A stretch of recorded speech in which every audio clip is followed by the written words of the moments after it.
नमस्कार बच्चों, जय श्री कृष्णा। तो बच्चों आज हम 11th क्लास थर्ड लेसन पढ़ेंगे होम साइंस में। तो बच्चों हमारा थर्ड लेसन है मानव वृद्धि और विकास की अवधारणा। इस लेसन के अंदर बच्चों हम मानव की वृद्धि और विकास के बारे में अध्ययन करेंगे। तो यदि हम देखें तो वृद्धि का क्या अर्थ है? वृद्धि का सिंपल सा अर्थ है बढ़ना या वृद्धि करना या फिर फैलना, है ना। साधारण भाषा में हम कह सकते हैं कि किसी भी व्यक्ति की यदि लंबाई में वृद्धि होती है या फिर वजन में वृद्धि होती है या फिर उसके जो है आकार में वृद्धि होती है तो इसी को हम वृद्धि कहते हैं। तो हम इसका मतलब ये है कि वृद्धि के अंदर जो है मात्रात्मक परिवर्तन होते हैं, व्यक्ति के शारीरिक परिवर्तन देखने को मिलते हैं हमको, जिनको हम देख सकते हैं। इसका मतलब ये है कि वृद्धि जो है वो मूर्त अवस्था में होती है, जिसको हम देख सकते हैं। जैसे लंबाई में वृद्धि हो रही है व्यक्ति की तो हमें दिखाई देती है। यदि वजन बढ़ रहा है तो हम उसको नाप सकते हैं ना, है ना। तो हम कह सकते हैं वृद्धि का क्या अर्थ है? बढ़ना या फैलना। और वृद्धि को दूसरी भाषा में हम ये भी कह सकते हैं कि किसी भी व्यक्ति की लंबाई, आकार या फिर उसके वजन में वृद्धि होना क्या कहलाता है? वृद्धि कहलाता है। और वृद्धि जो होती है मात्रात्मक होती है, मूर्त होती है, इसको हम देख सकते हैं और इसको नापा भी जा सकता है।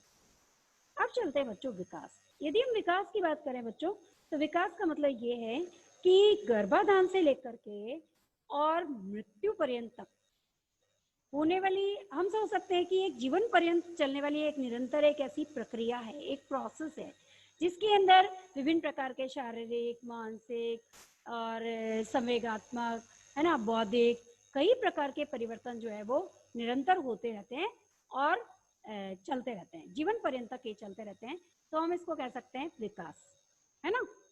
और विकास जो होता है वो अमूर्त होता है, इसको हम देख नहीं सकते, है ना। किसी भी व्यक्ति के अंदर यदि कोई शारीरिक, मानसिक, संवेगात्मक या फिर सामाजिक परिवर्तन हो रहे हैं तो ठीक है, यदि ज़्यादा ही उसको ऑब्जर्व करेंगे तो हम उसको जो है वो उनके बारे में अध्ययन कर सकते हैं। बाकी जो है हम किसी व्यक्ति के अंदर जो है इस तरीके से हम उसको नहीं देख सकते, या फिर ये अमूर्त अवस्था के अंदर होते हैं। तो हम कह सकते हैं कि विकास का अर्थ क्या है कि गर्भाधान से लेकर के और जीवन पर्यंत तक, मृत्यु पर्यंत तक होने वाली एक ऐसी निरंतर प्रक्रिया है जिसके अंदर व्यक्ति के अंदर शारीरिक, मानसिक, सामाजिक, बौद्धिक, संवेगात्मक कई प्रकार के परिवर्तन देखने को मिलते हैं। अब दूसरी बात यदि हम करें कि विकास क्या है, तो विकास के अंदर जो है गुणात्मक परिवर्तन हो रहे हैं, जैसे कि आप देख रहे हो शारीरिक परिवर्तन हो रहे हैं, मानसिक परिवर्तन हो रहे हैं, संवेगात्मक परिवर्तन हो रहे हैं, बौद्धिक परिवर्तन हो रहे हैं। तो उसके गुणों में परिवर्तन हो रहा है ना। आयु के साथ साथ उसके अंदर विभिन्न प्रकार के गुण डेवलप हो रहे हैं। तो इसका मतलब यह है कि विकास के अंदर जो है वो गुणात्मक परिवर्तन होते हैं। समझ में आया? तो हम कह सकते हैं कि विकास जो है इसके अंदर गुणात्मक परिवर्तन होते हैं और ये अमूर्त होता है, इसको हम जो है देख नहीं सकते हैं। क्यों? क्योंकि विकास को हम नाप भी नहीं सकते ना। तो हमने पढ़ा बच्चों विकास क्या है, तो इसका मतलब विकास आपको समझ में आया। तो विकास क्या है? विकास का मतलब गर्भाधान से लेकर के और जीवन पर्यंत चलने वाली, मृत्यु पर्यंत तक चलने वाली एक ऐसी प्रक्रिया है, एक ऐसा प्रोसेस है जिसके अंदर विभिन्न प्रकार के परिवर्तन देखने को मिलते हैं।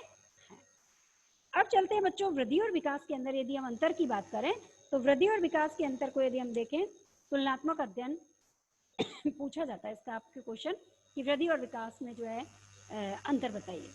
तो वृद्धि और विकास की तुलना करें तो यदि वृद्धि को हम देखें तो वृद्धि के अंदर अभी हमने देखा कि वृद्धि का अर्थ होता है बढ़ना या फिर फैलना, है ना।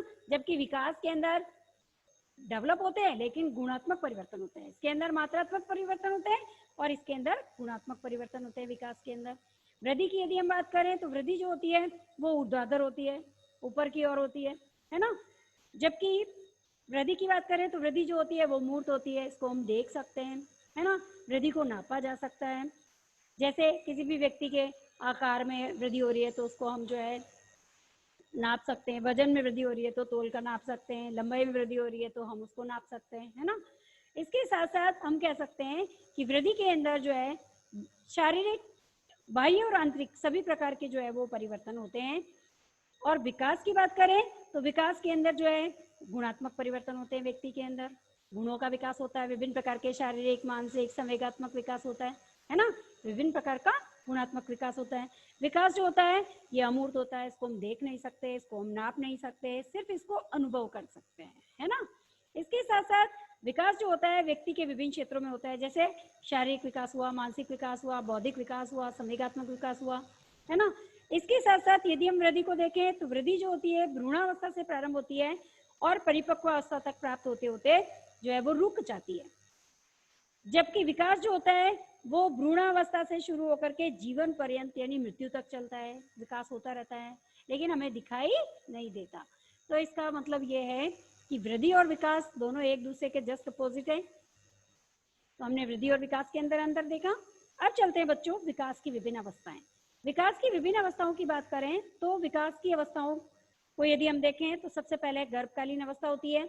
गर्भकालीन अवस्था, फिर हमारी दूसरी शेषवावस्था है, फिर तीसरी हमारी बाल्यावस्था है, फिर चौथी हमारी किशोरावस्था है, पांचवी प्रौढ़ावस्था है, छठी हमारी जो है मध्यावस्था है, सातवीं हमारी जो है प्रौढ़ावस्था है जिसको हम वृद्धावस्था भी कहते हैं, उत्तर प्रौढ़ावस्था जिसे वृद्धावस्था भी कहते हैं, और आठवीं अवस्था है हमारी अवस्था है मृत्यु या फिर वियोग हम इसको कह सकते हैं। तो इसका मतलब यह है विकास की 8 अवस्थाएं हो गई। अब इनको अलग अलग भागों में विभाजित किया गया है। जैसे सबसे पहले गर्भकालीन अवस्था देखें तो गर्भकालीन अवस्था का मतलब क्या है? गर्भकालीन अवस्था का मतलब यह है कि गर्भाधान से लेकर के 9 महीने जब तक बच्चा पेट में रहता है और जन्म लेता है 9 महीने तक की अवस्था को हम क्या कहते हैं? गर्भकालीन अवस्था कहते हैं। फिर दूसरी अवस्था आती है हमारी शेषवावस्था। शेषवावस्था को हमने बच्चों 2 भागों में बांटा। कितने भागों में? 2 भागों में बांटा। सबसे पहला नवजात शेषवावस्था और दूसरी हमारी शेषवावस्था। नवजात शेषवावस्था की बात करें तो जन्म से लेकर 1 महीने तक की जो अवस्था होगी वो क्या कहलाएगी? हमारी नवजात शेषवावस्था कहलाती है। और फिर तीसरे सप्ताह से लेकर के 2 वर्ष तक चलने वाला जो समय होता है, जो टाइम पीरियड होता है, वो क्या कहलाता है हमारा? वो हमारी शेषवावस्था कहलाती है। आया समझ में? शेषवावस्था कितने भागों में बांटा? 2 भागों में, नवजात शेषवावस्था और शेषवावस्था। तो नवजात शेषवावस्था जन्म से लेकर 1 महीने तक और शेषवावस्था के अंदर तीसरे सप्ताह से लेकर के दूसरे महीने तक 2 वर्ष तक चलती है। अब चलते हैं बच्चों बाल्यावस्था। बाल्यावस्था की बात करें तो बाल्यावस्था को भी हमने 2 भागों में बांटा है। एक होती है हमारी पूर्व बाल्यावस्था और दूसरी होती है उत्तर बाल्यावस्था। बाल्यावस्था जो होती है वो तीसरे साल से शुरू होती है। तीसरे वर्ष से लेकर 12 वर्ष तक हमारा बच्चा जो होता है क्या कहलाता है? बाल्यावस्था के अंदर ही ग्रो करता है। अब पहला हमारी है पूर्व बाल्यावस्था। तो 3 साल से लेके 6 साल तक का बच्चा जब तक होगा तो वो अवस्था क्या कहलाएगी? पूर्व बाल्यावस्था कहलाएगी। और फिर 6 साल से लेके 12 साल तक की बच्चे की जो आयु होगी उसके अंदर बच्चा क्या कहलाएगा? वो क्या कहलाएगी आयु? उत्तर बाल्यावस्था कहलाती है। समझ में आया? तो हमने बाल्यावस्था को 2 भागों में बांटा, पूर्व बाल्यावस्था और उत्तर बाल्यावस्था। अब चलते हैं बच्चों किशोरावस्था। किशोरावस्था को हमने 3 भागों में बांटा। सबसे पहला हमारा वय संधि जिसको हम कहते हैं प्रारंभिक किशोरावस्था, दूसरा हमारा पूर्व किशोरावस्था और तीसरा हमारा उत्तर किशोरावस्था। प्रारंभिक किशोरावस्था या यौनारंभ जो होता है ये 11 से लेकर के 14 वर्ष तक चलती है ये अवस्था। फिर जो पूर्वावस्था है, पूर्व किशोरावस्था जो होती है 13 साल से या 14 साल से लेकर 17 साल तक चलती है, इसको पूर्व किशोरावस्था कहते हैं, जिसके अंदर विभिन्न प्रकार के परिवर्तन देखने को मिलते हैं। अब चलते हैं उत्तर किशोरावस्था। उत्तर किशोरावस्था जो होती है ये आपकी 17 साल से लेकर के और 21 वर्ष तक चलती है, इसको हम कहते हैं उत्तर किशोरावस्था, जिसके अंदर बच्चा बिल्कुल स्टेबल हो जाता है, स्थिर हो जाता है ना, जिम्मेदार हो जाता है, समझदार हो जाता है।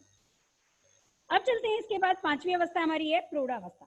प्रौढ़ावस्था की बात करें तो प्रौढ़ावस्था जो होती है इसके अंदर भी जो है वैसे इसको 2 भागों में बांटा है, पूर्व प्रौढ़ावस्था और एक है हमारी प्रौढ़ावस्था। तो 21 साल से 40 वर्ष तक की आयु जो होती है ये हमारी प्रौढ़ावस्था कहलाती है, पूर्व प्रौढ़ावस्था, जिसको हम यौनारंभ के अंदर भी लेते हैं, है ना। अब इसके बाद आपकी जो प्रौढ़ावस्था आती है या इसको मध्यावस्था भी कहते हैं, ये आपकी 40 साल से लेके 60 वर्ष तक की आयु जो होती है इसके अंदर व्यक्ति क्या कहलाता है? मध्यावस्था के अंदर ग्रो कर रहा होता है, ये मध्यावस्था कहलाती है। अब चलते हैं उत्तर प्रौढ़ावस्था या फिर इसको वृद्धावस्था भी कहते हैं, इसके 2 नाम है, उत्तर प्रौढ़ावस्था या फिर वृद्धावस्था। ये 60 वर्ष के बाद की जो आयु होती है ये आपकी क्या कहलाती है? वृद्धावस्था कहलाती है। और इसके बाद आपकी आती है 8वीं अवस्था मृत्यु और वियोग, जो कि 60 साल के बाद का टाइम पीरियड कहलाता है। तो इस प्रकार बच्चों हमने विकास की विभिन्न अवस्थाओं के बारे में अध्ययन किया। मुझे आशा है कि, उम्मीद करती हूँ कि आपको समझ में आया होगा। आज हमारी क्लास यहीं पर कंप्लीट होगी। नेक्स्ट आगे का टॉपिक हम नेक्स्ट क्लास में पढ़ेंगे। तो धन्यवाद बच्चों, जय श्री कृष्णा।